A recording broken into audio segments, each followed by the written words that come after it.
Hey, Chuck from Advanced Peer Services here today with Sam D. We're going to talk to you guys about what it is, what's taking place in the peer support community, which is people confusing their roles and having one agenda, not allowing multiple pathways, bringing biases in to rob struggling individuals of multiple pathways to recovery. And we see a lot of people, they have a lot of peers have their credentialing and they have the recovery program, and they mix the two up, and they try to impose their recovery program on the struggling individual and these clients. And we're here to talk today about how we're able to remove those biases, or remove ourselves from the situation that involves the biases. And with that today, Sam, what do you have on that? Well, thanks, Chuck, for inviting me to be here. Talking on the subject of having a bias or a discrimination against some certain activity or behavior from an individual, first you have to recognize it. You have to be able to recognize the fact that there's things going on for you personally, and we're not all going to be involved in every part of someone's recovery, but definitely having an open mind and being able to offer different pathways is kind of the goal for us here. We want to make sure that the individual is being heard, and that we're not just talking about the positive parts of a certain pathway to recovery, but mostly working through a good person-centered plan so that you can identify the tools and the weaknesses and the strengths of the client so that they can move forward on their own independence, rather than us making it our ideas on how to fix somebody. So we actually work off of tailoring their recovery plan around their version of recovery, and try to support them in those goals. Most definitely. Abstinent for a long time was what recovery looked like. In the reality of being in the community that we are, and me being in recovery myself, I can't just put abstinence on the table as if my whole life is going to be completely just changed because I choose not to interact in certain activities. In reality, I have to be able to have the tools to stay strong enough in certain situations to say no, or to choose whether or not it's a benefit to my goal, to the goal that I'm trying to reach. So when you have a member come to you, or a client that's coming to you struggling, and obviously if you're working with them, you already relate to the person, and they're looking for similar experiences that you had, and you're able to express those experiences. When they present you with a recovery plan that isn't how yours went, how do you answer to the MAT question, to the Suboxone, the whole abstinence? We have a type of recovery that is believed to be absolutely 100% drug free. And I feel like as peers, we work from a harm reduction standpoint. We Most can agree with definitely. that. And when you come in with these biases and believe that do you feel like you're robbing someone that is struggling from the chance to have a degree of sobriety, if you were to say methadone didn't work for me, or let me rephrase that. When people start saying methadone won't work for you, I wouldn't do that, or anything else. It feels like you're robbing the person of the chance to at least start taking steps in the right direction. Do you Most agree with that? definitely. I feel on the topic of MATs, it's very sensitive because it's a new procedure we're trying to implement. It used to be an all or nothing kind of thing throughout the recovery community, and if you weren't completely abstinent, you weren't really recognized as sober. And we found that has so much more harm for the client itself, that we are setting them up for failure. We're setting them up for not to be able to have a realistic lifestyle after they've realized that they needed some sort of support to move forward in their lifestyle choice making.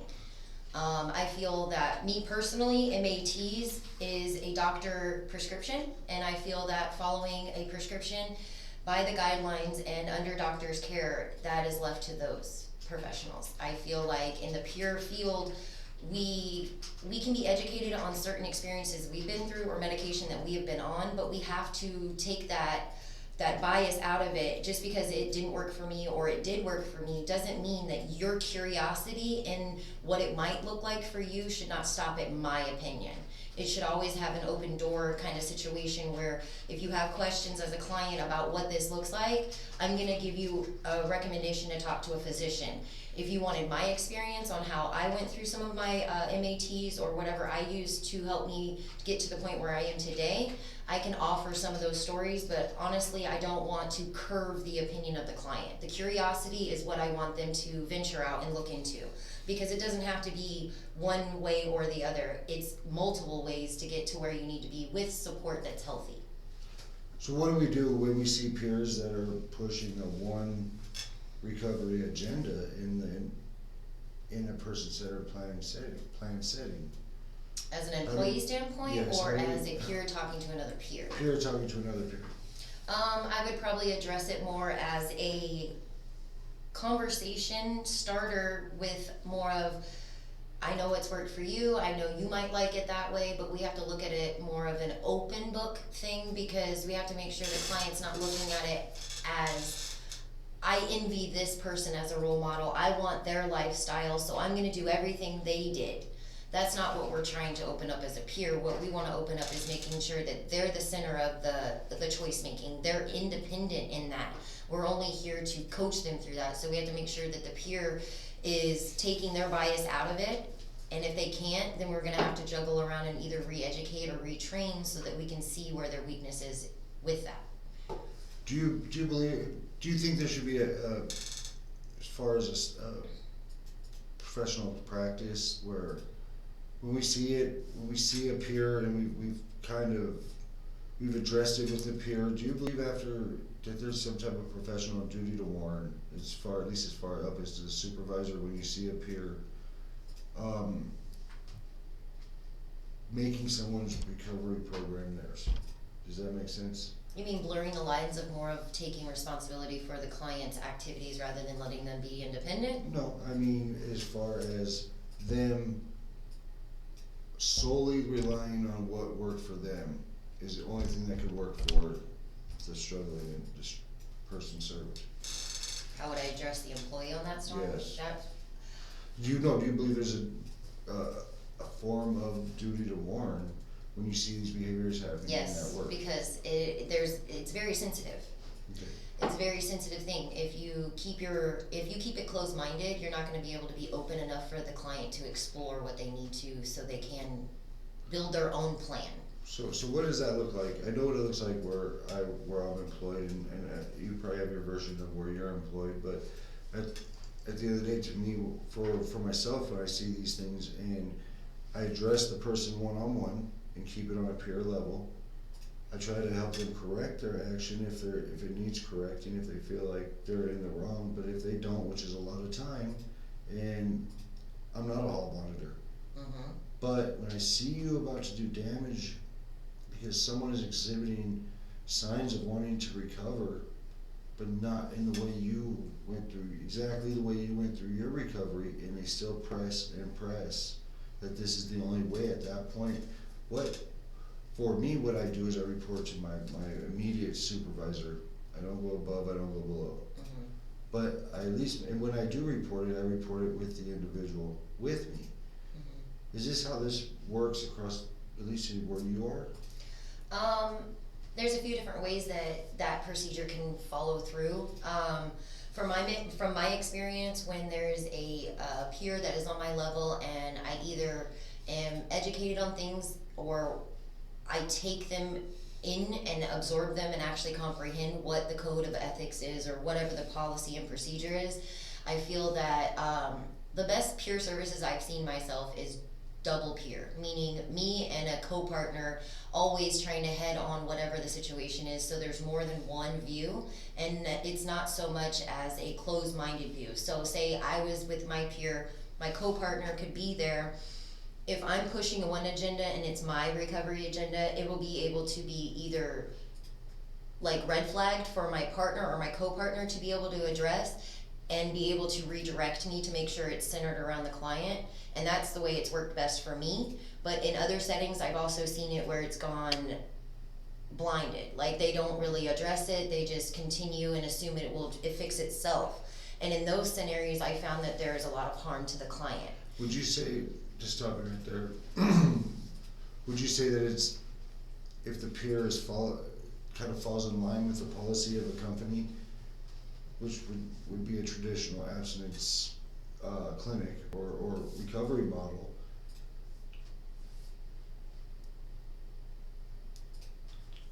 do you believe it's high level sponsoring at that point, or peer supporting?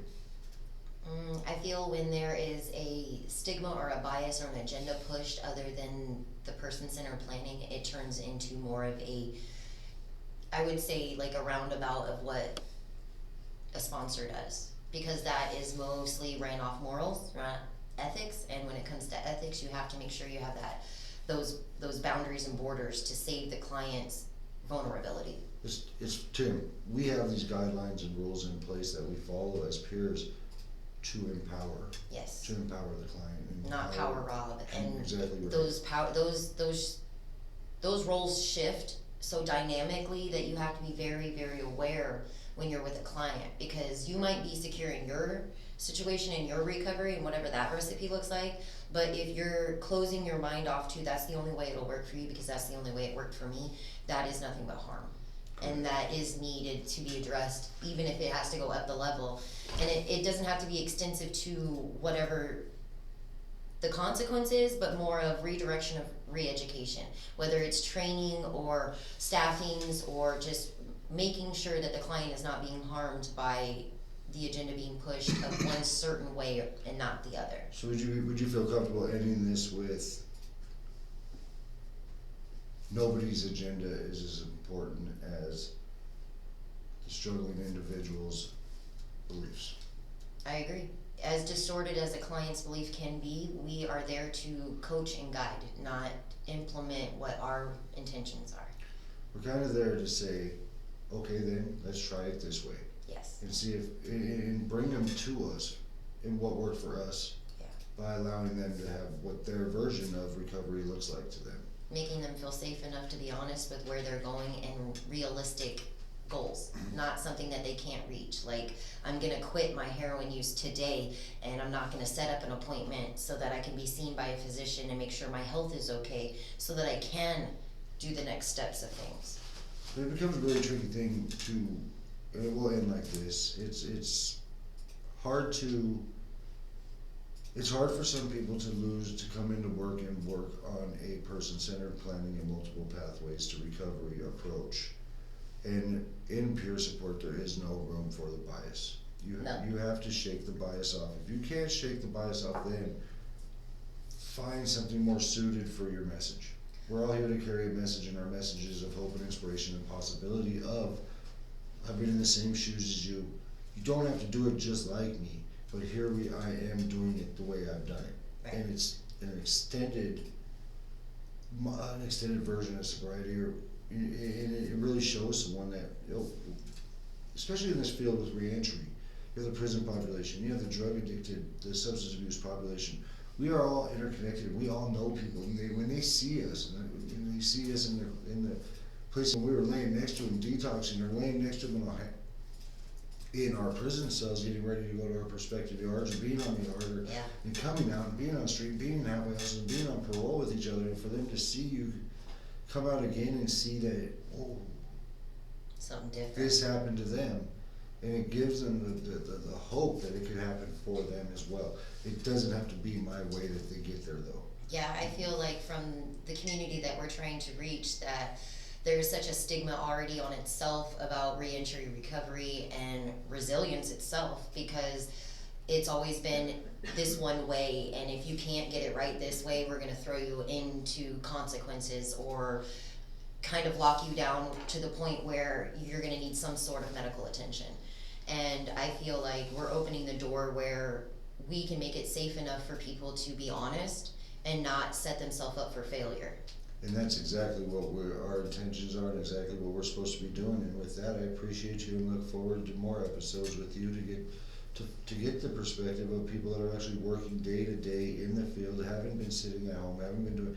We're actually out there. We're actually doing stuff. We're actually making a difference. And again, if you to come in and know every single day that you can inspire hope to somebody that there is another way than they have been taught before, or that there's another way, there's always another way to get to the point that we are at. Yeah. And to me, thank you, Sam, and I appreciate you here at Advanced Peer Services, and thank you. Thank you so much. Have a great afternoon.